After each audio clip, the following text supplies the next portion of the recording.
Hello, everyone. Welcome back to another episode of the Chapalang Film Podcast. I'm your host, Seping. We also have film director and co-host Jonathan Chu. Our guest today is Nelson Yeo. Nelson is a film director. He's a Singaporean film director whose short film Here Is Not There won the Best Singapore Film at the Singapore International Film Festival in 2020, and his most recent debut film, Dreaming and Dying, won 2 Golden Leopards, in fact, Filmmakers of the Present Award and the Swatch First Feature Award at the Locarno International Film Festival. Welcome to the podcast, Nelson. Hi everyone. I'm Nelson. Hi Nelson. Welcome to the pod. Sorry, Nelson, a very random first question. Okay. So when you won the Swatch First Feature, right, do you get a good Swatch watch from them? Oh, we were hoping for it, but we were like pretty much like circling it because there's actually a shop. There's a Swatch shop at Locarno. We're just like circling it, waiting for something to happen. But no, we didn't get any watches from there. Oh damn! Okay. Thought we would get something, but we didn't. So where are the leopards now? Are they in your house? Are they in IMDA office? One of the leopards is with me. The other one is at Amomo's office. Yeah. Okay, that's good. So we will only reunite the 2 leopards when we need the special blessing or something. Okay. Because if not, it looks like because it's 2 leopards, so it looks a bit like those the 2 lions outside the Chinese temple. So we're thinking of doing at first, I mean initially, but then I thought it's better if we just don't combine power. Sweet. Yeah. Actually, talking about Dreaming and Dying, John and I watched your film at the Singapore premiere during the festival. Yeah. And for me, it's one of I think it's my favorite film out of this year's Singapore films. Yeah. And we're going to get to that a bit later.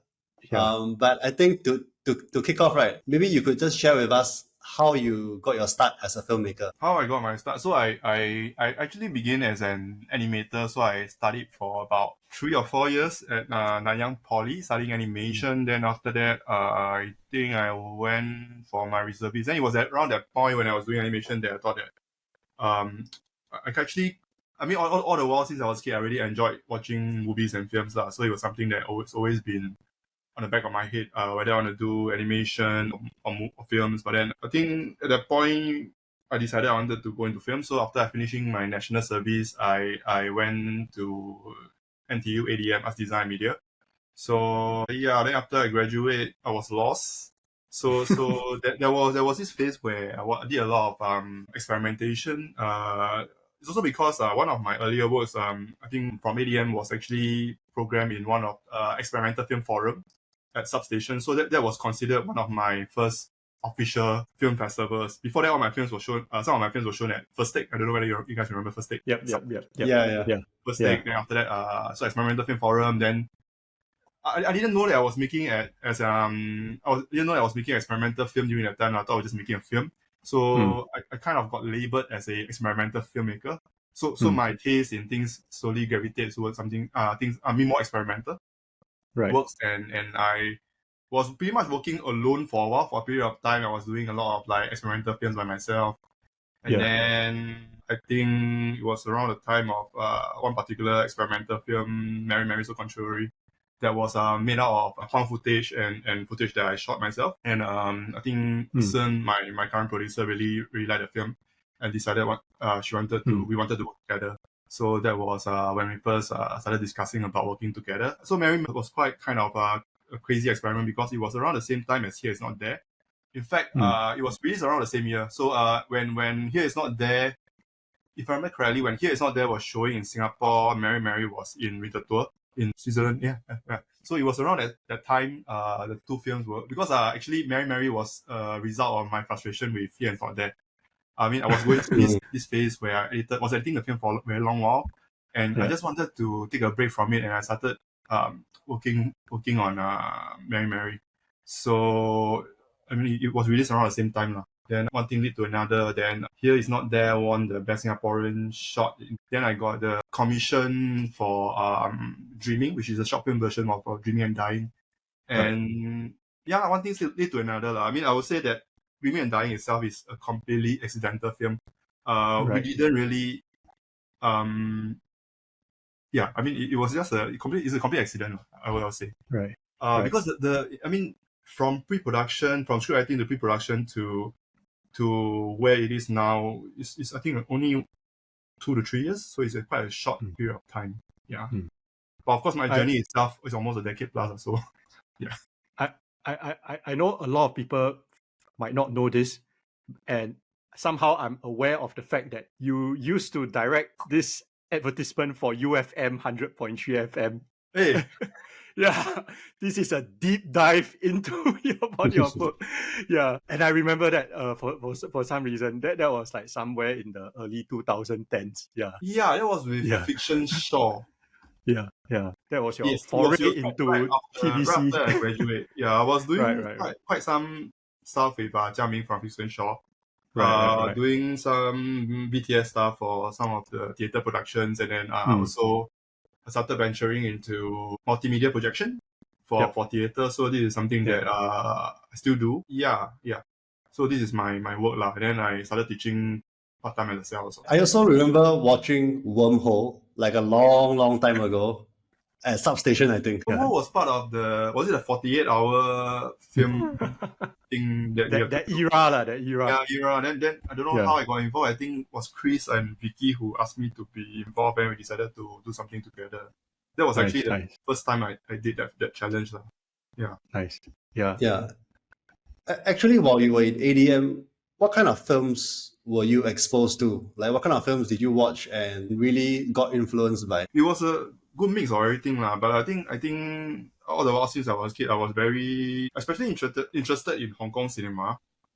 Because it's pretty much like what we were fed apart from Hollywood movies. I mean, the only alternative during that time was Hong Kong cinema. So I guess it kind of like, affected my taste in things as well. So I'm really interested in, especially how they mix different genres, and also I think Hong Kong cinema in general, their pacing are amazing. I don't know how they do it. It can make something that completely doesn't make sense, but then when you watch it, it still works for you. It's like something that's very amazing to me. So yeah, I guess that the approach, some of that lo-fi approach, I kind of like also adapt it for Dreaming and Dying. Who are some of the Hong Kong filmmakers that were influential for you in your formative years? Pretty much the standard. We have Xu Ke, Sweetheart, and then of course Wong Kar-wai. Who doesn't love Wong Kar-wai, right? And there's another guy called who works with Wong Kar-wai. His good friend Jeffrey Lau, who did Chinese Odyssey. So I really enjoy that kind of like nonsensical Chinese Wu-li-tou comedy. So again, it also affected. I was trying for some of that humor for Dreaming and Dying as well. Right. Were you a fan of Pang Ho Cheong also? Pang Ho Cheong, yes. I love Pang Ho Cheong's stuff. I think Aberdeen, Isabella. Those are the more films that not the common films that people like, but I really enjoy those works of his. There was a phase where he was really making more art house films before he decided to go back to his more commercial cinema. Yep. Sepeng, you have any things you want to speak about the shots of Nelson as we dive into this topic? Yeah, I think John and I were just talking about how I think with Mary, you really found in a way your language, which is very montage driven, and like the meaning of the films arises from the juxtaposition of images.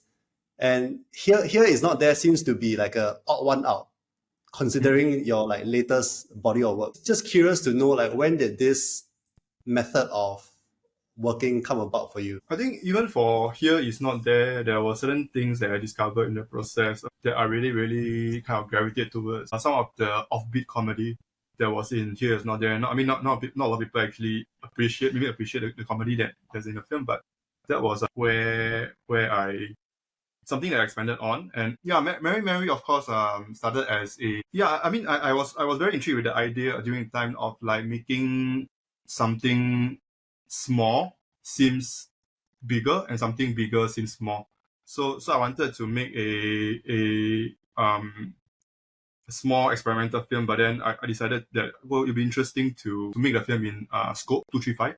So I was thinking about like how do I take a 4:3 image and kind of like expand and kind of like it was pre-AI days, so that during that time it was a lot of experimentation in terms of how I can destroy and recreate the image and using multiple overlays or like stretching time. So I was playing a lot with the form during Mermaid, and I also discovered certain things. I mean, even earlier on, one of my first film at SG, it was called Five Trees. There was also some form of experimentation in the films that actually that I again employ for Dreaming and Dying. So I was it is one specific film that I really found my voice. I think it has always been like the journey. Oh yeah. I remember watching Five Trees. Yeah. Sadly, it's not on IMDb. Yeah, you should get an update. Yeah. Right. So maybe for audiences who haven't seen Mary, Mary, So Contrary, right? Could you try to describe what the film is and what were you trying to explore with that shot? Mary, Mary was about a Chinese woman who keep dreaming of ships. Yeah. And at some point, she started dreaming that she was a Western woman in a faraway land, and the story kind of like shapeshift as it goes along. So, I mean, in terms of the experimentation, I think it was very freestyle. So it's a bit like how it's quite jazz. So even when editing, there wasn't a fixed concrete. I don't know where the story is going to go, so I just kind of like take it. I mean, kind of just improvise throughout the whole film. But yeah, so yeah. I mean, for me, that was when I discovered, like, how do I put it? I appreciate the freedom when I was making Mary, Mary. Yeah. I really enjoyed Mary because halfway through the film, I realized that it doesn't matter where the sort of story is going. It was just the imagery that I was just kind of washed by it. And because film is like, it's like 2D image, but somehow you took this archive film footage, right? And you were able to make it malleable. And there were parts where suddenly the lady just split into like different apparitions. You see red, you see green. And it was just like, wow, I'm right there in the dream. So, and every time those weird voiceover come out, with the mix of like modern language and everything, yeah, those were totally up my alley. You were right. Actually, I was also looking at around that time. I was also looking at the earlier day of 3D cinema. I mean, before the modern, there were a lot of those double, the red. Yeah. So I was actually very intrigued by that. And how they create perspective and all that. So I was playing a little bit with that, using a 2D image and kind of creating a new dimensionality to the image. It's like what happened when you watch 3D films without the glasses on. Something like that. You get that. Maybe you should try watching it. Right. And after that, you went on to make Plastic Sonata. Yes, Plastic Sonata. Which was made in the midst of COVID, or was it? After if I remember correctly, it was after the second phase of the circuit breaker. So the script was written pre-COVID days. So, and then I think we got the SFC support. But along the way, the pandemic happened, and I rewrote the script. So the script changed quite a bit. Initially, it was a family of 5, and by the time we started shooting, it became a 3-character piece. And also a lot of the things you see that were mentioned or revolving the pandemic was actually something that we write as we are in the pre-production phase. Especially one of the things that we encountered when we were doing our recce was that we see all these. I mean, we're doing our recce, then you have all these like social distancing ambassadors going around saying, hey, you guys should be 1 meter apart. So you can literally see all of us were walking like 1 meter apart from each other, and then we are doing our recce. So it was quite funny lah. I mean, like we have to find a place to even like have lunch when we were doing our recce. So a lot of these things were actually written into the film itself. So the process, in a way, that was when I started incorporating the more of the process into the story. And during that time, that was also the first narrative film and production that we worked with my new team of Sen, Lincoln, and Li Jie. So it was also the first time we were still trying to figure out how we work, how we work together. So I mean, along the way, we kind of refined the process and found our own, I would say, language. For audiences who haven't watched Plastic Sonata is a short film that Nelson made that revolves around three different vignettes that are linked in one way, and ultimately will come to link in the third act, which I will not spoil. But it's just 3 different vignettes that there are 3 stories that happen in COVID. One of them is a director that is directing anti-smoking ad. Another one is a modern dancer who is kind of going through this tension with her lover. And the last one is this lady who is kind of, she works in a clothing shop, right? And she's also going through her sort of like a crisis. Midlife crisis. Yeah, midlife crisis of sorts. And how we kind of see them kind of go through this slice of life during the circuit breaker time. Yeah. It's one of your longer shots, right? Plastic Sonata. How was the whole post-production for that? I'm curious to hear, because was it easier to navigate than say Here Is Not There for you? Yeah, Here Is Not There was a much longer process, but it was during Plastic that we realized that we are I think somewhere between Plastic and the short Dreaming short film, that we felt that we were ready to tackle on our first feature film. I mean, of course, one of the reasons is that we felt like Plastic was kind of long. It was the language was much slower than some of my earlier work, so I felt like at that point we can try working on our feature film. Yeah. So in terms of post, I wouldn't say it's much shorter than Here Is Not There, but still longer than Dreaming and Dying. Dreaming and Dying's post was like trim. Right. Because if you think will you say that? Sorry, we were still shooting Dreaming and Dying around 2022, end of 2022.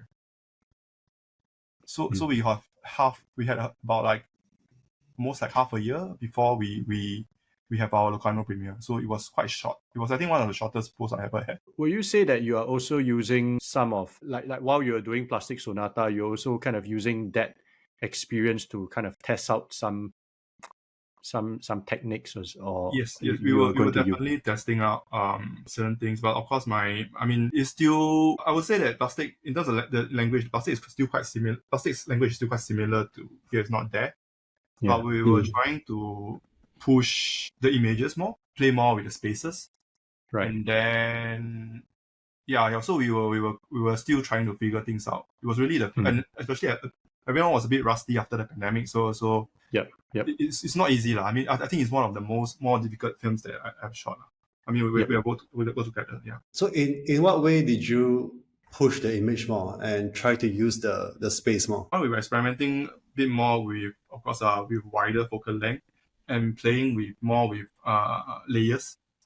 So there were a lot of blocking that involves layering of images. So those are the things that we were experimenting with. And then, because you said it was while shooting Plastic Sonata that you realized you could embark on a feature. Is that because the shooting days for Plastic Sonata were quite long, or was there another reason?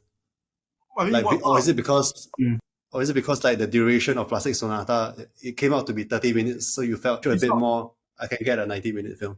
It's not as simple as that. It's that because I realized that our page count for our script doesn't equate to the duration of the actual film. Oh, okay. Also, I feel like sometimes we spend so much time in pre-production that amount of time that we spend could easily be put into making a feature film. I mean, this is how I work, because I find I spend a lot of time in pre-production sometimes. So that amount of time, you can do more with that amount of time. But I mean, different people work different ways, so I cannot say that it's the best. Yeah. I mean, can you expand on that? Like, how do you work, and why? I mean, for pre-production, typically what happens is your location scouting, your casting, right? Why do you feel like you can cut short some of that number of days spent on pre-pro and focus on production? I never say that we should cut down number of days on pre-pro. I'm just saying that sometimes you spend like a year or two on pre-pro. The amount of time is pretty much the amount of time people put in the feature film. So then a lot of times you're just waiting. I mean, during pre-pro, and then you can do something more productive during that time, and you can just put that time into that's just writing more and figuring things out. I mean, more production basically. And but then also along the way, I from Here Is Not There, Plastic Sonata, Dreaming, and I learned to not be so controlling. I think some of you also, John also, I don't use it that way. Like certain things you just have to let go and see where it takes you. So that was the journey that I went through, like being trying to make a film that is like, am I completing my so-called vision, and then slowly gravitate into just reacting. So a lot of I guess in a way, my experimental background also influenced that. So when I reached Dreaming and Dying, it was really just reacting. A lot of it was more reacting than forcing something into it. Yeah. Right. Yeah. Yeah. Sounds like you have a bit of a Hong Kong filmmaking spirit. Also, that whole like, let's just go and do it while we are figuring. I think it's a Singaporean thing also. I think we can afford to be so stubborn and control every single aspect of the filmmaking. I mean, we're so limited by spaces lah. I mean, because that also influence the cinematography and Dreaming and Dying, because we know that this is a frame and this is what we can capture. Everything else, be on the left or right, we cannot use. So we start to become very, I mean, how do I put it? Actually, you know what I mean? Yeah. Going back to the way you work, right? I recall very clearly during the Q&A at SGIF, I think she said that working with you, she had to really adapt her usual way of producing, which is typically, I mean, especially in the Southeast Asian context, you have a treatment and then you go to a script lab like Torino or wherever, right? And then after that, you go to a project market, and then like this whole script lab project market at festival circuit, she said she had to adapt all of that to the way you work, which is very different. Could you maybe share with us how you and Sean came to manage to find that synergy in terms of I think it's also sometimes you also know that sometimes it's difficult to see a filmmaker's vision from the script itself, because the script doesn't really sometimes, I mean, maybe I'm not a good writer, so sometimes it's very difficult to see the film until you see it. So that's one of the reasons I think we didn't try a lot, get into a lot of script labs. Also, I felt more comfortable just writing on my own most of the time. That's one of the things. I mean, we did do a lab, I think, when we were halfway through the film, post-production, like a post-lab.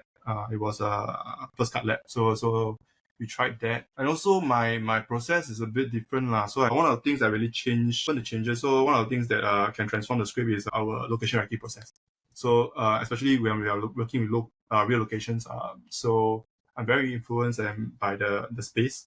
So usually I will go through a rewrite after we do a recce. And in terms of communication, I think we are quite open. So we are not stubborn people. So it's quite easy to work with one another. I mean, I think when I'm working with Sun, I have my doubts, and when I ask her, she will just say go for it lah. I mean, that's the kind of trust that she has in me. So sometimes it gives me a lot of confidence, I have to say, in terms of like taking whatever direction that Dreaming and Dying took us.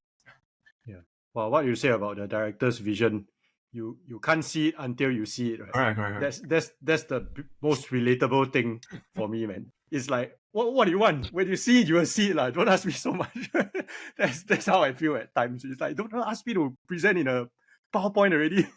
Yeah, but sadly, it has to be like that. Yeah, but Nelson, now that you have got these accolades and people are more willing to listen to your next pitch, are you still trying to work in the same process as you did for Dream and Dying, or are you adapting more to the more conventional art house way of doing things in a Southeast Asian context, which is a script lab and all that? I mean, we have a script that is rather, I would say, quite, I mean, on the third or fourth draft, or maybe even one first or second draft. So we have a complete script, but then it is a bigger film than Dreaming and Dying, but it was actually written at a time where I was free from any of this, that we need to go to any labs or anything. So I'll just kind of like write it because I wanted to write a script, but then it's still a very much a character piece. So it's similar to Dreaming and Dying in a way that it's a 3-4 character piece in a very controlled environment.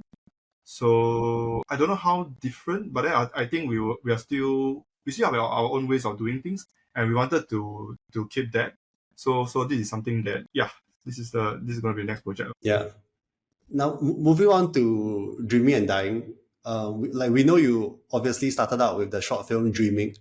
Maybe you could start there and share with us what was the inspiration for Dreaming, and at what point did you decide that this short film Dreaming could be expanded into Dreaming and Dying? Dreaming and Dying. And of course, for listeners who haven't seen Dreaming and or and/or Dreaming and Dying. If you could describe the film, that would be great. So Dreaming and Dying is about three middle-aged friends who attended a high school reunion in which the only three of them turned up. And it was some kind of a love triangle and varied desires between the three of them, and there was like a history between them lah. So it kind of escalated and it kind of like it gets a bit wacky. So is the short film Dreaming also along the same plot line? So Dreaming was about the first half of the film, the part in the resort. So it started when we got a commission from SG. Again, around that time, we just finished Plastic and we wanted to make a simple film. So we thought about, we look at some of the simplest film out there. Of course, and then we look at the films of Hong Sang-soo. Of course, how simple can a film get? So that was the starting point. We wanted to just chill and make a simple film. And it was started as a simple film. So because we know that we already have a screen to show the film. So it's really like we can get away with a lot of things. We can put stuff on the screen and they can't really reject us. So that was the initial starting point. And I think it was around when we were shooting the film, we kind of like really enjoyed the process because we discovered something new at the same time. The chemistry was great and we love working with the actors and we thought that there were more that we can explore about the characters. So I think it was during the second, I can't remember, because the shot was 2 days only, or less than 2 days. On the second day of shoot, I think I texted Lincoln and said continue the story. And I think and we felt right lah. So at the time, around that time, I already started thinking about Dreaming and Dying. And that's where Dreaming and Dying got started lah. So again, between the first part and second part of the film, first part and second part of the film, it was about a year apart. Yeah. Right. 2021, 2022. When you called Si-en and Lincoln and said maybe we could expand this to a feature, what was their first reaction? Just do it. Just do it. We don't really need a lot for that film, and always, while we are doing things, we have a very small team. Most of the gears and stuff we borrow from people, and we only have three. I know that we have 3 actors in a short film, and it's just going to be that 3 actors in the whole film. So we honestly we don't need a lot lah. And we did it. The inspiration from Hong Sang-soo, is it just the film language, but it's also in a way his production process, right? Because Hong also shoots on like 100K or less budget, and he makes his films quite fast. In what way were you influenced by Hong Sang-soo? I think the idea of a resort film was the main inspiration. I also for the film I studied a lot of some of the 70s, 80s films, and how they employ the zoom. So for the of Dreaming and Dying, we were still very much influenced by some of these films. But then when we were shooting the second part of the film, we kind of develop our own language and just go with the flow. So a lot of times we don't even have to. I don't even have to communicate with Lincoln in whether it should be a zoom in or a zoom out or where to zoom to. Yep. So it became a language of its own lah.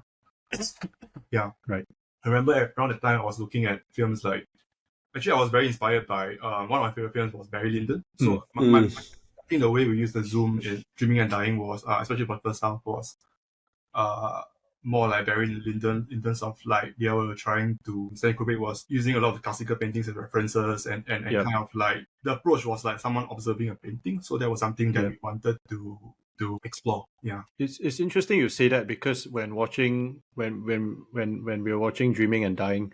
It really does feel like it's a painting and you're using film language to be like, hey, this is a painting. Now we're going to zoom it in. Now we're going to zoom it out. And the locations also felt like backdrops, painting backdrops and sceneries for this character. That was also because of the limitation of space in Singapore. I mean, to be honest, like some of the locations, really, if you turn just a little bit more, you see the road. Right. Yeah. So the very first scene at Changi Beach, right? I tell you, walk 3 steps, right? It's haywire already, Exactly. So we learned to be. I mean, I guess in a way the language works for us, and it was actually the very first shot that we wrote was the one where Peter and Doreen was walking at the beach, and then she offered him a cigarette, So Yeah. that was we were actually when we arrived on set the first day of shoot, it started pouring, and we were like stranded in the middle of nowhere. I mean, we don't have any shelter, so everyone was, shit, what are we gonna do? So thankfully, the rain cleared after maybe half an hour, and it was very crazy because during that time there was still some restrictions, so we were trying to pretend to be having a barbecue picnic. So like someone was barbecuing. I think Susan was actually setting up a barbecue pit while we were actually filming. So we wanted to make everything very chill. We just want to kind of like just be very relaxed. So but it started raining. so so after the half an hour, then the rain cleared. Then we wrote the very first shot, which is Peter and Doreen walking on the beach, and that shot itself was about, I think it was 5 minutes long. And Right. that kind of like determined the language of the Zoom as well. Because we didn't Yep. know, initially we were thinking Hong Sang-soo, right? Yeah. Very simple. But then Yeah. we were shooting it was a bit different. It was like, we felt that the Zoom can almost capture the actors anywhere they go, and they don't have to hit certain marks. So it was very free for the actors and very free for the camera as well. And the process, it became more documentary, like I would say. Yeah. Something I didn't expect to do. I thought it was something very planned, but then it felt more documentary like for me. Yeah. And that was the shot that kind of like determined the language of the film as we progress. Yeah. And I guess when that kind of moment happens as a filmmaker, it really gives you a lot of it gives you the confidence you need. It's like, okay, that's why I hate, hey, let's do it. Yeah. It's like, okay, I think I can make this film really. And I mean, for every day of shoot, we didn't overrun. I mean, we barely overrun. I think maybe one day we slightly overrun, but then the rest of the day, some of the days we even wrap earlier than what we expected to. So it was quite an amazing experience because we really didn't know where the film is going to take us, to be honest. Yeah, actually, just to move on, right? Like, I would love to talk about some of the mythologies that appear in the film. The first one is obviously, and this is a spoiler, right? The mermaid figure. So somewhere down in the film, we discover that Peter Yi is a mermaid. So I'm just curious, where did this idea come from? Like, is mermaid a figure from Chinese mythology? Not really, but Haw Villa is a mishmash of like random different culture. There's even like Statue of Liberty and a sumo wrestler.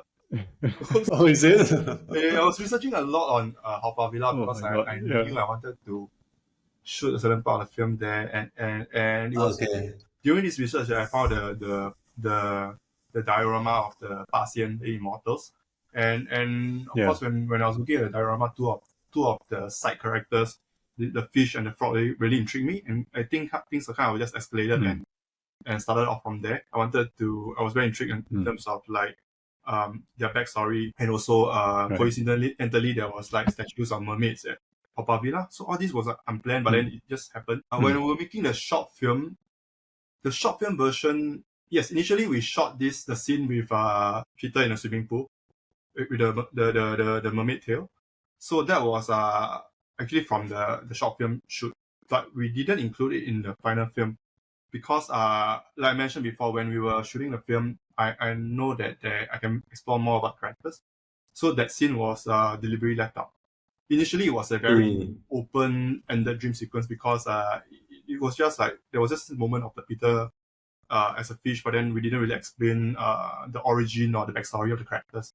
So there was that thing that we cut out, and then also one of the original ending for the film we left out, which kind of like goes a little bit deeper into Kelvin's health, and that was something that we left out, and that opened up to eventually kind of like develop into the second half of the film.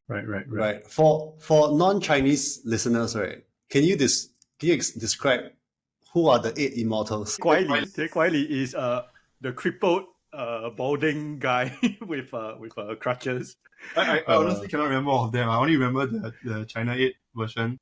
Yes, same. He Xian Gu, Lü Dongbing. You probably remember. Was your dad? No, he wasn't. But there's a famous Channel 8 drama back when Channel 8 was still quite flourishing, called The Legend of 8 Immortals, which is quite a dominant show at that time. Yeah. There was the Taiwanese actor in it, right? Ma Jingtao. Was it? Oh yeah, Ma Jingtao. Correct. He was the lead. Yeah. Okay, so sorry. I mean, I don't know who are the 8 immortals, right? Like, so are they like gods? in Chinese mythology? They are. Okay. Immortals. Mini gods. I know that they are going to the opposite direction of the CUT, I mean Journey to the West, because Journey to the West is going to the west. They are actually going towards the east. Yeah. That's all I know. But it's them drama one, like, because they are supposed as personification of gods, they are supposed to be perfect, right? But all of them have their own individual drama. Some is like human become god, then god later like fall in love with people, then become demigods. Full of drama. Yeah. Were any of the 8 immortals featured, specifically featured in your film? Okay. Except for there was just the shot of the panning shot of the diorama, but then I think we didn't really specifically make explicit reference to any of the gods lah. Yeah. Right. Because also in one of the fish montage, I think during the massacre scene, right, where the scene was in red and all the fish were like eating each other. I think there were piranhas eating other piranhas. It was mentioned that they're all tilapias. tilapia. Oh, I thought piranha. It was better eating tilapias and catfish. I see. Okay. And then the voiceover is like this is the battle at Neptune's palace. Like, is that an actual event that happened in the mythology? That was actually that was what the diorama was depicting. So the diorama was talking about that battle, the underwater battle lah. Right. So it's the battle between who and who? But the interesting thing, right, actually is a lot of this folklore about this ancient Chinese mythology. They are created by writers themselves. Yeah. And they are recontextualized, and then you make this version, I make this version. So but you are pretty much making your version also. I mean, when you hear it from your parents and all that, it's almost like they treat it like as if it's a fact of life, like actually it really happened. Yeah, correct. Yeah. So in a way, when these folklores and mythologies come out, they rewrite history. Like I was like researching on the Qiangsi and all that, and then it's like, where does it begin? I mean, is it even like, does it even, I mean, is it based on like a real case or something, but from writers? Yeah, so it's like, 光想象 just came out of nowhere. Some of it is really, really quite interesting. Yeah. It felt like somebody in the past, right, just like look at their religion and it's like, this is damn boring. I'm going to implement the 3-act structure and the hero's journey in this, right? So that it's much more entertaining. It's like yeah. There is also this throughout the film. There is also this interludes, so to speak, of the book within the film, right? The Chinese book within the film. How did the Mermaid's Tale, right? Yeah, Mermaid's Tale. How did that structure came about? And what were you referencing when you were writing the vernacular for this vertical words? I tried that for, if I remember correctly, I tried that for Here Is Not There. 5 trees. No, 5 trees. 5 trees, correct. 5 trees. 5 trees, yeah. I also, I can't remember whether 5 trees, which year was 5 trees? I mean, then there's the film Patterson. I think you all know Patterson. So that was it. Also, I wanted to keep things a little bit elliptical. So I wanted to keep the action out of the film. So in a way, I was looking at, I remember like Takeshi Kitano's Hanabi and how they kind of like show this, they kind of pretty much like leave out the drama of the film. So it was something. Yeah, correct. Well, you show the reaction right away. Right. Yeah. So there was, I was thinking a lot about that lah. Yeah. I got to say, there's that one moment where Kelvin, the actor, right, he's in the toilet, right, and he's reading, and then there's the voiceover, right, and the camera zooms out, right, and then he just goes, 什么垃圾, which is what rubbish is this, right?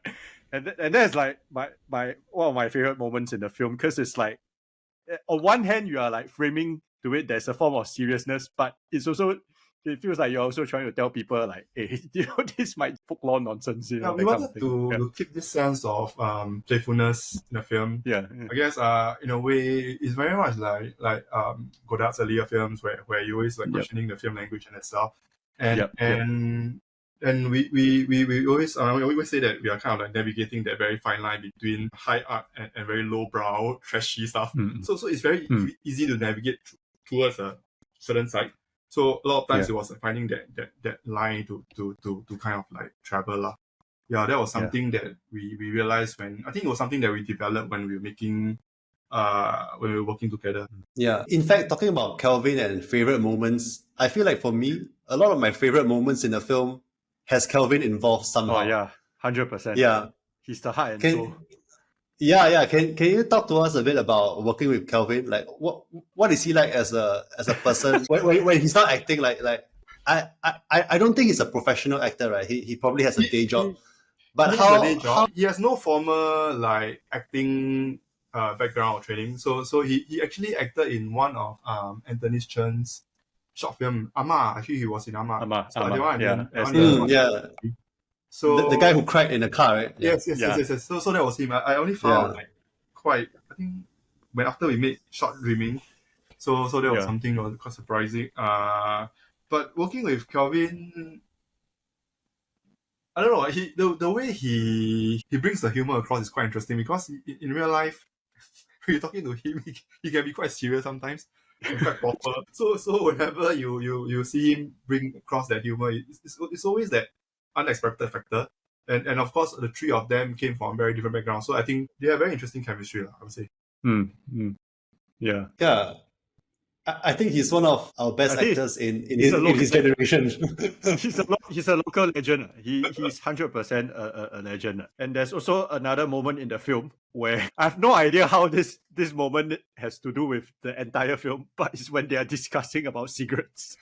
And they talk about how Marlboro, which is, the Marlboro ice burst, is not good for men's health. But to me, that's the funniest part of the entire film. I think because of how random it is. His character is like, I think at that point when I was writing, I was keep thinking that he's trying to 逃避那个现实. He doesn't want to acknowledge that. I think that one can feel. So how do you work with him? Do you just let him like improvise the lines? No, I would say that he followed the script quite closely, but then the context of the script is still there.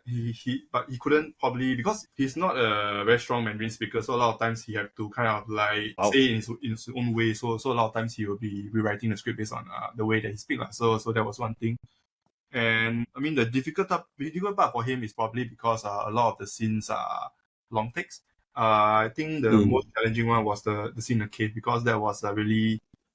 Because we wanted the two characters to war and then kind of like hit the end of the cave when they finished their lines. So there was a lot of that was one of the most difficult scenes in terms of finding the pacing as they walk and subtracting and adding lines to make it work. Yeah. So but otherwise I think he always surprised me. I think which is quite interesting now.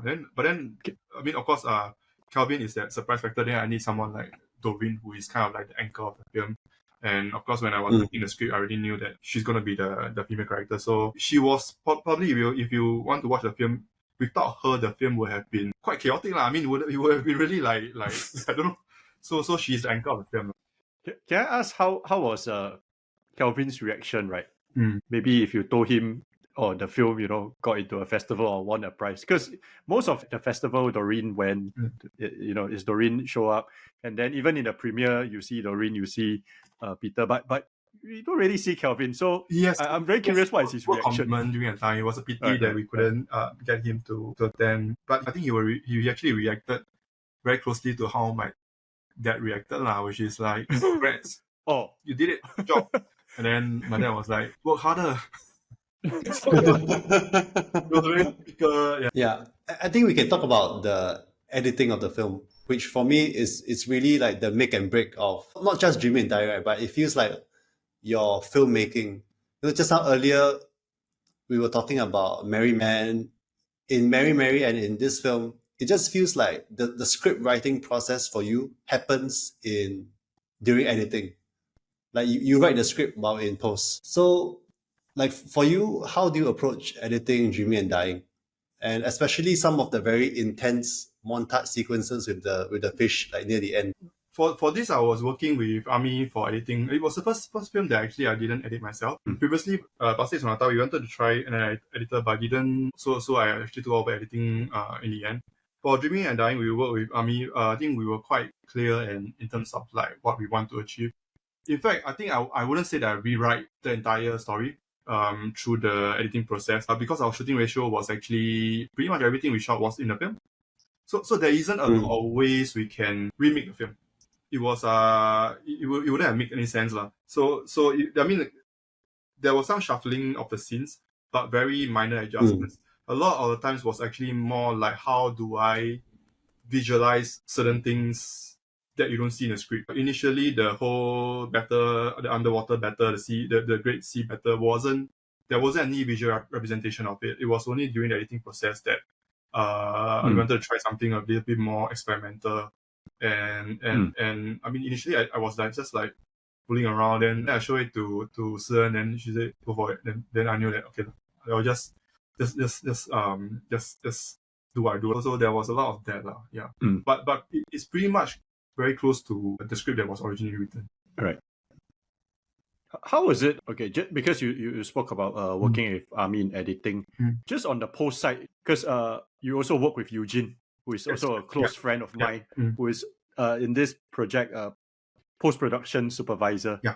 How was it like working with both Army and Eugene, handling the post side? How much of the texture and the essence of film you would say they brought out in post? I think I was very good at having the whole picture, but I'm not that great in terms of finding the points to cut. And I think I think Ami is really good at that. I mean, in terms of timing and finding the right amount of. I mean, she did some of the restructuring also. So that was something that, of course, I wouldn't. I mean, as a director, I wouldn't be able to think that way lah. So thankfully, we because she was based in the UK, but thankfully she was around when we did the first cut. And I remember watching our first cut. We had some issues, quite a few issues with first cut. Then it was like after that we managed to figure something out, and then it was quite smooth throughout the editing process.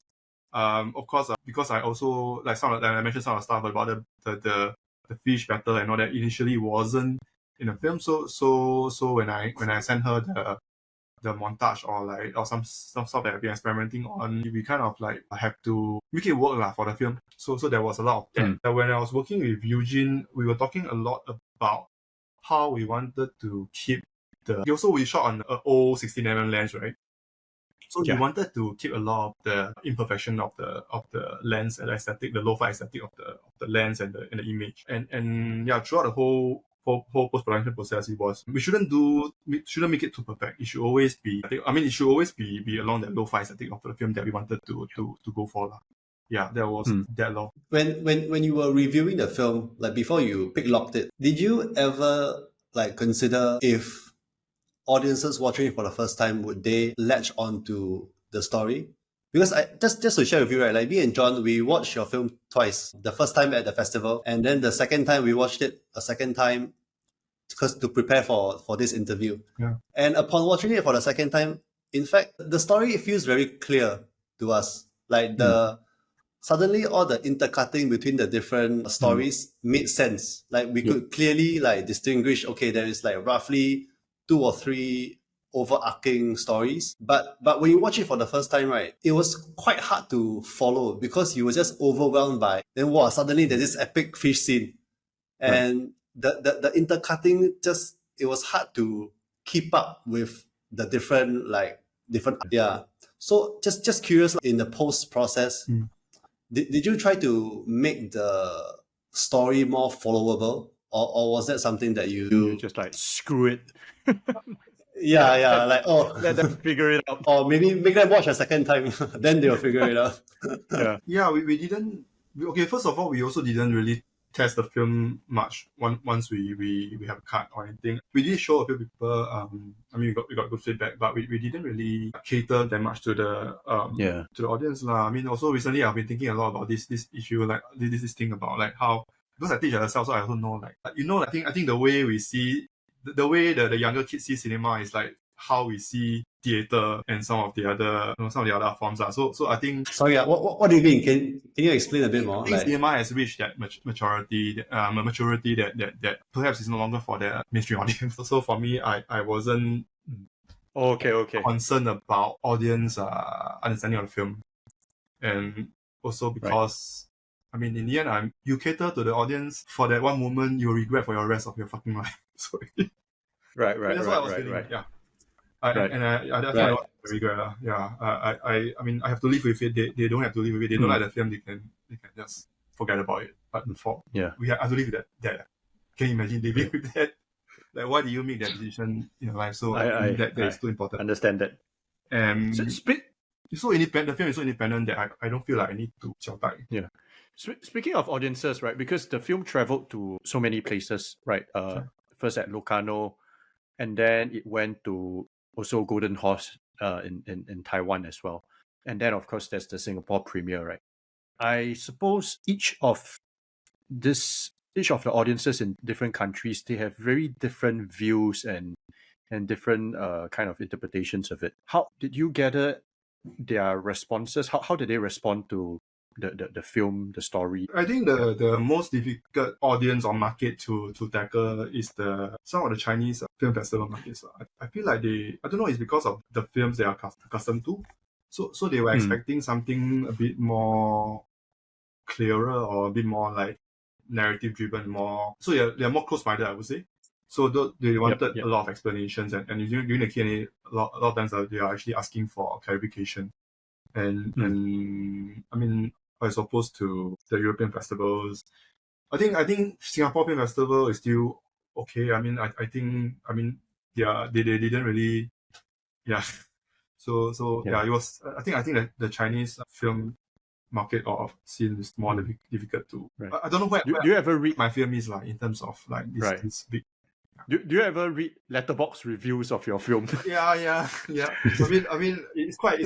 Yeah, I know that it's quite split lah. So. Wow, I tell you, the Taiwanese reviewers, right? Sometimes, right? No offense to Taiwan, right? But the Taiwanese reviewers can be very annoying sometimes. I mean, I read one that says air of intellectualism. I read one that says So when I was in Jingma, right, I had attended this very long, I think 45 minutes to 1 hour interview when I arrived on the day itself, and during that session, I think I exhausted all my Mandarin.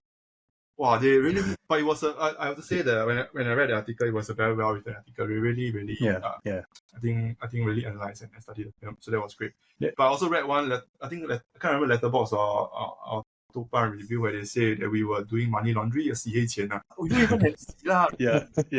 It's quite ridiculous. I don't know what they're thinking, what they want, because I think a lot of times they were looking at, they want like big stars. They don't have like big stars or don't have any, I don't know, like something more narrative. They wouldn't be able to hold on to something. Their top 4 favorite films will have a Kieslowski film there, and will have like and another Japanese like Ugetsu or something. That is that kind Ugetsu of critic. But then one of the shots was actually one of Mizoguchi's the Sensual the Bailey shot was my reference for all. Cool. Speaking of references, in some of Momo's promotional material, you mentioned that David Hockney's paintings and also Brian Eno's song by the river, right? Yeah, by this river were very important sort of influences for this film. Maybe speak us through how these two art forms play into the making of the film. It really depends lah. Because I mean, even for plastic, there was this Rene Magritte's The Lovers painting was actually one of my references for the montage sequence, and the Two Figures by the Pool by David Hockney was a key reference. I can't remember where I've seen the original version, the painting. I don't know, it was before I saw BoJack Horseman or after that. I remember there was one scene in BoJack Horseman where they were referencing that exact painting. Right. Yeah, but then it was actually, I don't know why that particular painting really intrigued me.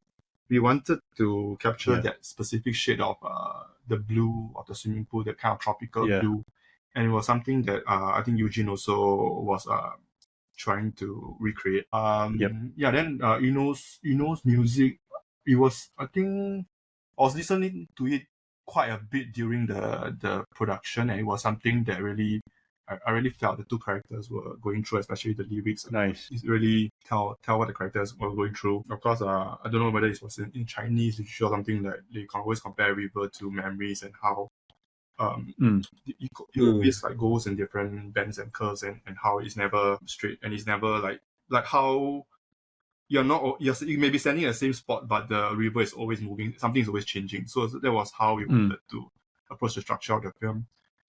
We wanted to, at some point I wanted to use Eno's track for I think it was opening credits or something, but it was just a bit too much or it didn't really work. Right. In the end, I decided to. Okay, so I don't know if you know, I use stock music for the film. Oh, serious? Oh, The whole film is all stock music. Oh, If it yes. works, it works. That's good. You know, I thought it's composed the whole film. I don't know. So 10 track love, right? You know the same as filmmakers, you get this 10 track love. So Yeah. I know that I'm going to fall into that. So I decided that I'm going to look for. I'm going to look for like royalty-free tracks. And thankfully, I found 2 tracks. I think it was 2 tracks that I really, really like. I mean, of course, I was looking for that specific lo-fi ambient minimalistic music. So it was very. Right. I think I was very influenced by I wanted something like the Eno track that I have in my mind. But it's not exactly the track, not exactly the song, but something similar. So I was looking for that. And then, I don't know, the second piece of music that I found was particularly interesting because it reminded me so much of the 90s Hong Kong music score. So for me, it really bring that whole lo-fi charm of the film across. And I mean, it's completely unexpected. So we really take a lot of unorthodox direction when we were making this film. And it wasn't calculated. That's all I can say. Do you do extra post work to the stock music? Like I don't know, some more extra work. Some mixing, just but then that's just like how I mean the just the texture and ambient of it. But we didn't really manipulate that track that much. It was really just the acoustic and stuff like that. Yeah. That one Li Jie will be better at explaining what he did. Yeah. Props to like people like Moby, man. Been supplying free music. I mean, that I use to this day. But then it also influenced our sound design quite a bit because I think when Li Jie was doing the sound, we were trying to blend some of the sound effects into the track. And then when we were trying out different sound, one of the sound we wanted was the water droplets. And the sound water droplet at some point it sounded a little bit like the Mu Yu, which is the one you have in temple, the top sound. And that kind of it became integrated into the sound. And then because I mean it's quite Chinese, sometimes it's Chinese, like very Chinese temple funeral kind of sound to it, which actually perfectly encapsulate the journey that the character is going through, to keep certain imperfections in terms of the sound recording as well. I know that we want, because the characters are in the forest, right? But one of the things that we added were actually flies, because we wanted to capture this feeling of like death is in the air. So it was something that we play a lot with in terms of sound design in the direction, and especially one of the things that we didn't really get to shoot in the original script, there was this somewhat a doppelganger version of Kelvin that we wanted to do, but then because of some logistical reason and also because of the weather, we couldn't go through with it. And that was actually incorporated into the sound design when we have the so-called snoring of the monster. So a lot of things I say we react to it a lot. Yeah, I think the snoring is also one of the mysteries of the film, right? Yeah. Like, do you want to share a bit, like, what is the monster? I mean, the best way I can explain is that at some point Doreen is inside Kelvin. So it's the whole how the whole Pinocchio thing where they went into the wheel. So that was something that I'm trying to capture. So you hear the snoring. I mean, almost like inside Kelvin's head lah. Yep. I see. At the same time, there's a dreamlike quality to that whole thing. Yeah. Right. I mean, of course, I was also playing with the whole audience. Like people falling asleep in the cinema. So I mean, it's really interesting when someone really did fall asleep, and some people actually do fall asleep during the movie, and you cannot figure out whether it's from the film or whether it's from the audience. I think falling asleep in movies is a very underrated thing. If somebody tell you they fall asleep in your film, you should take it as a compliment.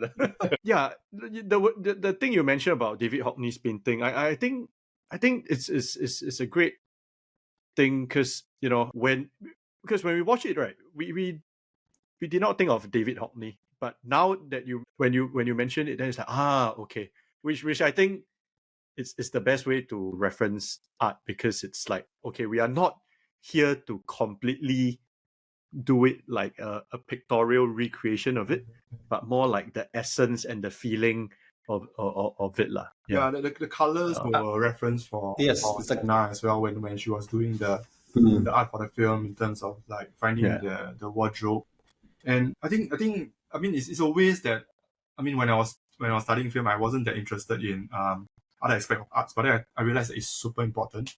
Especially when I start making film, you or especially in this day and age where you where there's AI, you need to know how to even prompt the AI. So all these references become very important. Yep. The film is also a kind of environmental critique, right? About how we, do overfishing or how we damage the environment. How important is that part of the film for you? And did you explicitly want to make this statement about humans like devastating impact on the environment? No, I was just seeing how a mermaid will observe and see things when they come on shore and they live for a period of time. Because for me, it's like the whole film.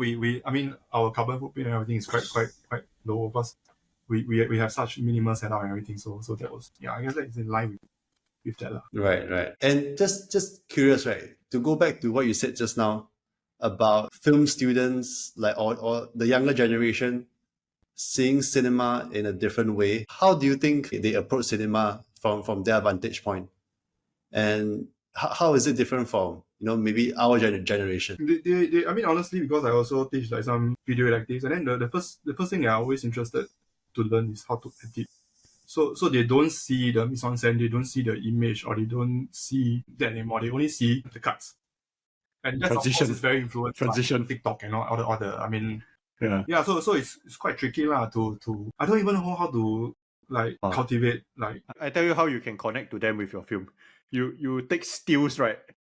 Stills with the subtitles. Maybe Kelvin say one line and then over there, and it become like meme, and then it will become like a meme culture for them. Put onto shirts, put onto Instagram. Yeah, that's why I say. I think cinema is like how we see theater and some of the other.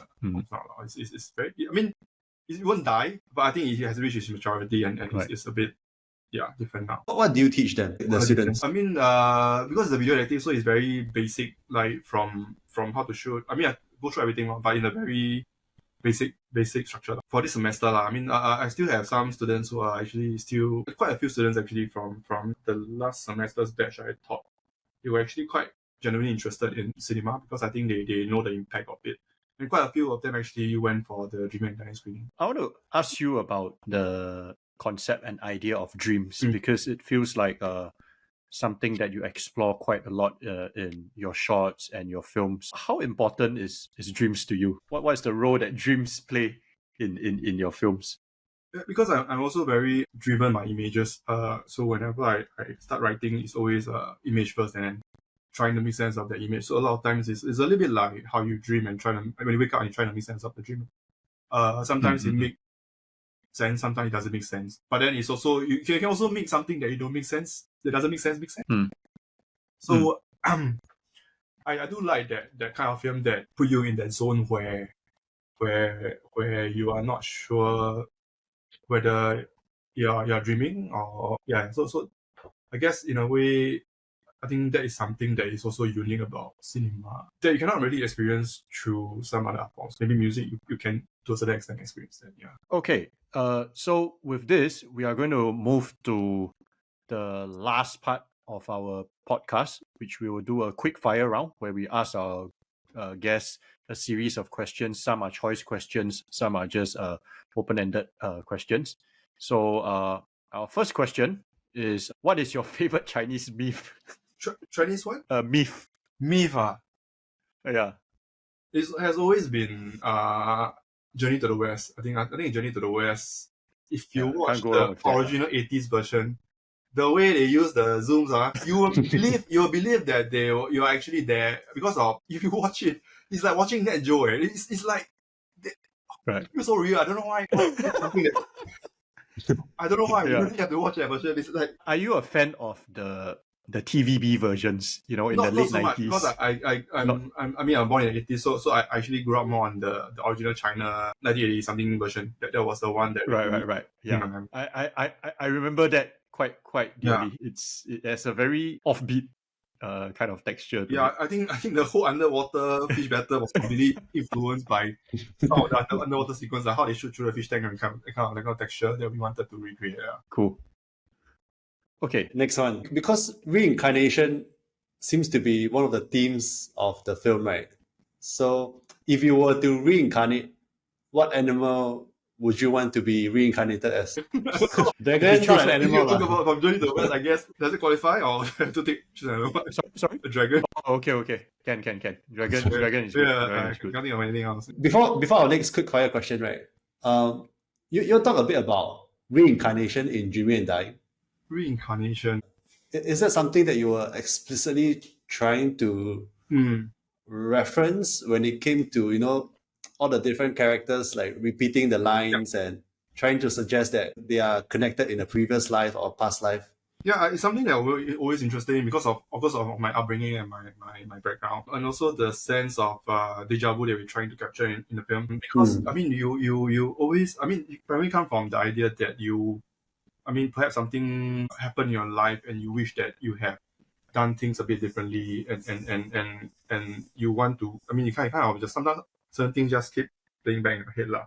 So it's one of those things that we are trying to capture with the film. For listeners who don't know, right, what's your upbringing and your background? So my parents are in the job paper in sense business, so I'm very influenced by. But I mean, I hear a lot of stories about the mythologies and stuff. Nice. But also because I think a lot of the stuff on TV were actually pretty much those. Yeah, if you try just to Channel 8, it's the endless rerun of Journey to the West. I remember like it will show like. They'll keep showing it because I don't know, they buy the rights and then it's we just show it like every time in the afternoon at 2-3 p.m. Yeah. You have your Correct. Then you fall asleep to that, so you wake up. I don't know. So Sipeng, you want to take the next one or? Okay, Ken. So talking about dreaming, right? What's your most recent dream? I really can't remember. Which dream can you remember that happened quite recently? Remember I was in school trying to make a film, but then I don't know why Sir and Lincoln is in the same school as me, and somehow it's like a secondary school or something like that. I don't know why. Okay. Do you try to interpret your dreams? Sometimes I do, sometimes. Yeah.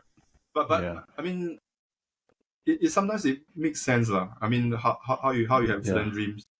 And one of the things that I mean, I don't know if there's any scientific relevance, but if you sleep on either the left or the right side, you tend to have different kind of dreams. Okay. Really, you try. Interesting. You Right. The different the Yes. left Interesting, and right? yeah. Okay. Next question.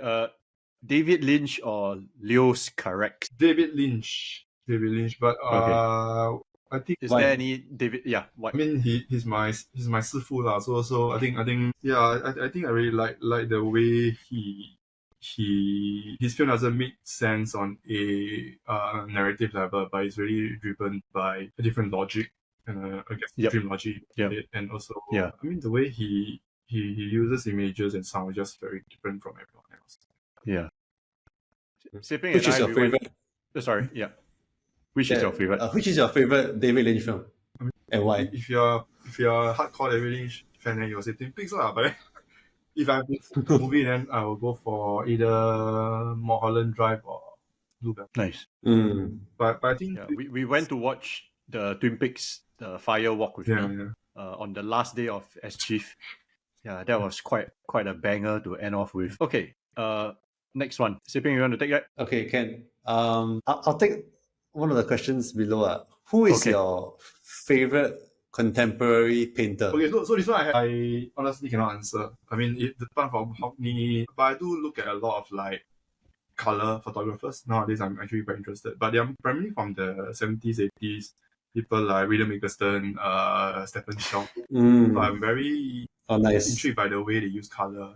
So I actually, I really like colors. So I mean, a lot of my films I try to explore colors. I'm a huge William Eggleston fan. I think it's same. Saw lighter. I think. Yes, saw later. The way he capture images and it's very interesting. The texture, Yeah. And they're so different, right? Because Saw Later primarily shoots in New York. Correct. Whereas William Eggleston shoots in more like middle America. Correct. Yep.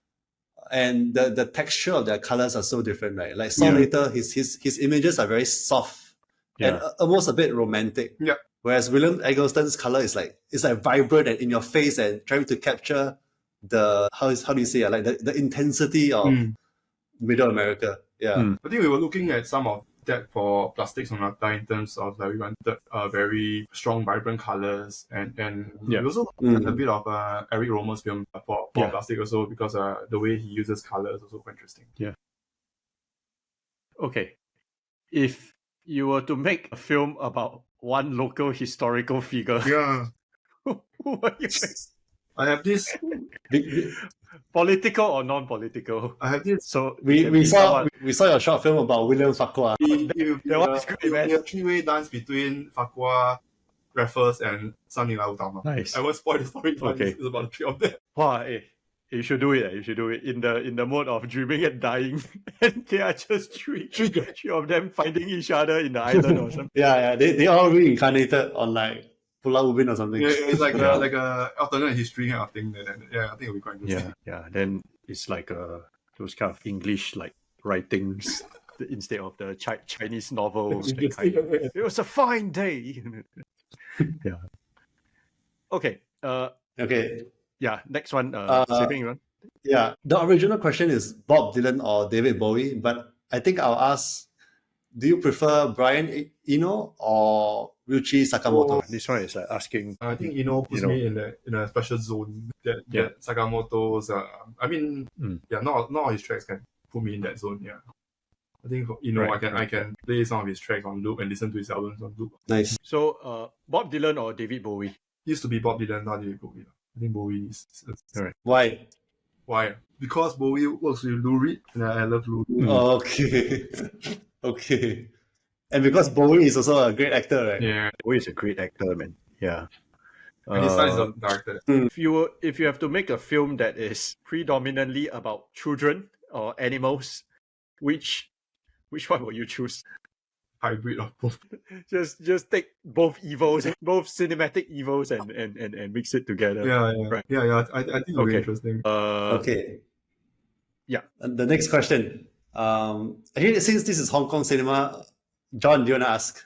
Okay. Tree Hut or Johnny To? Difficult because long pause. in childhood, Johnny To was affected my taste in cinema. So it's a very good question. It's also very interesting. The childhood is where Tree Hut is peaking, whereas Yeah. affecting your taste in cinema is where Johnny To is turning some of his finest work. Wow, this is the most difficult one. Where I expected Johnny To. Discovering new works by Sui Hak, I have to say. So recently I watched some lesser known works. And there's still, the way he did, I would say Sui Hak. I guess I go with Sui Hak. I think he is more versatile as a filmmaker. Some of his visions, especially towards the late 90s, before he went to Hollywood, like films like Green Snake, which I watched recently, and there was one film about characters traveling back and forth in time. Oh, that one is a super rare film. It's also very. He's just he's a visionary, I would say. Right. And have you ever watched this Tree Hut film called Time and Tide? Oh, Time and Tide, the 500one. That was. Yeah. His works were a bit iffy then, really. But I think earlier. I think he picked with this film called The Blade Tao, which was a remake of the One Armed Swordsman, which was. I think that is amazing. I think his works are just.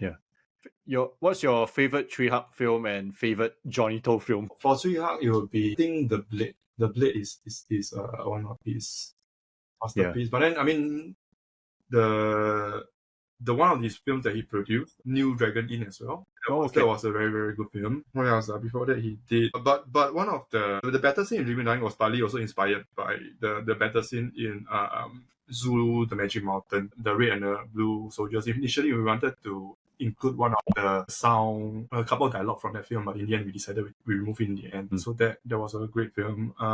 Johnny To will be, for me, Election, and also I think one of the very important film to me was Running on Karma. I think it really. Reincarnation. Time wouldn't have existed without the film, even though you don't see the relevance in the first place. So Running on Karma was quite interesting to me. Yeah, Running on Karma, right? I really just applaud the fact that they can create this super unrealistic muscle suit, right?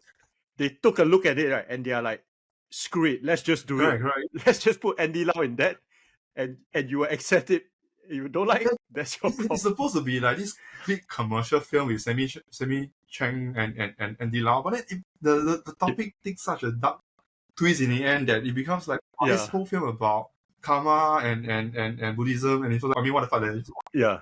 So it was quite a amazing film. I mean, quite influential. Yeah. Nice. Yeah, Alright. maybe a last question, right? Because I know you had a kid recently, so how has father? Maybe recent is not recent, but you have a kid, right? How has changed your view on filmmaking? Changed a lot. I think once I have the kid, you don't see things the same way anymore, and also time, concept of time changed. That's why I think Dreaming and Dying wouldn't have been possible if I didn't have my son. So it really changed the way we made a film. I don't know, if probably Dreaming and Dying might still even, if I were to make it, it might still even be in post-production right now. So, Right. Yeah, so that balance, and I changed in terms of like letting, like I mentioned earlier, like you don't need to be controlled a lot of times, and a lot of times it's just reacting. So I learned to react more because for a child a lot of times it's reacting. Also, I guess I learned from that interaction with him, and I need to be able to handle situations. I handle situations better now, I feel. Okay. Nice. And what can we expect next from you down the pipeline? The next one now, I'm working on that one. We're hoping to shoot maybe end of the year next. We will see. But it'll be something. Yeah, I would say it's a bigger project, and also Not shot in 5-6 days. no lah. I don't think it's possible. But Okay. we want to still have a good system that everyone will be Yep. comfortable with. Yeah.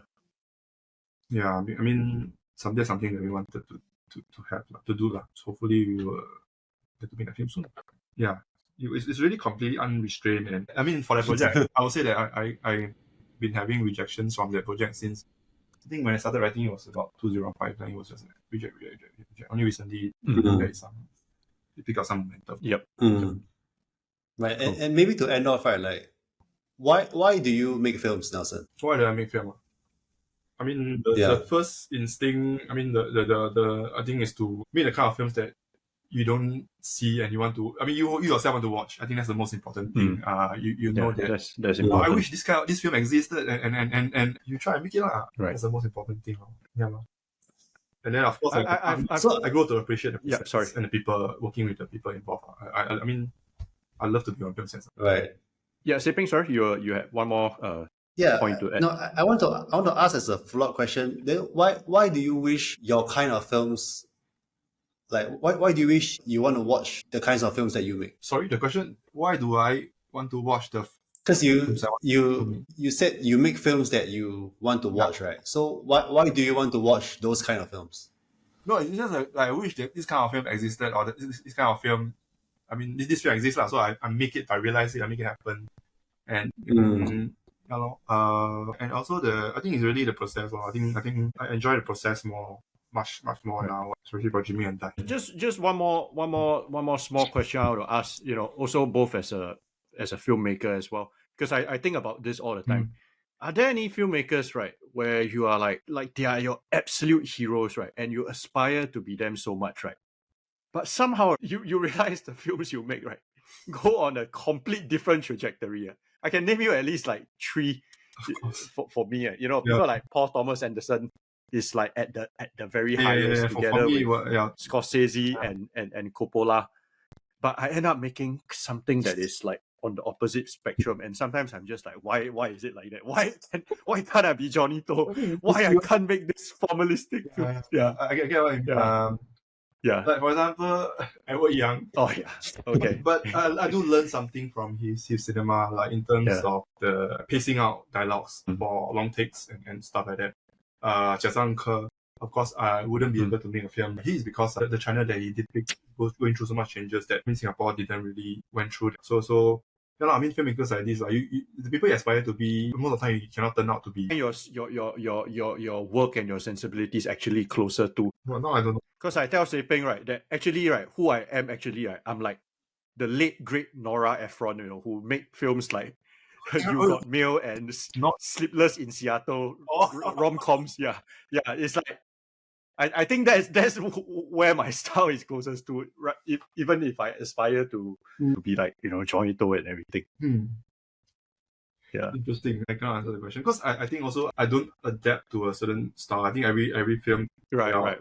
different things. I wanted to explore different things, and Hmm. also it's a tricky question. Coppola's Dracula is amazing if you go and have the chance to view. Yeah. I thought it's- The Keanu Reeves one. Yeah, I mean the way he uses montage is like, I don't know, it's something very special about that film. The texture of it and the He's very interesting, Yeah. even I when think he has the I mean, films a lot are of his works are quite underrated. okay. Nice. Nice. And with that, we've come to the end of another episode of the Chapalang Film Podcast. Thank you, Nelson, for spending the past 1.5 hours chatting with us. And we'll see you at the next episode. Bye bye.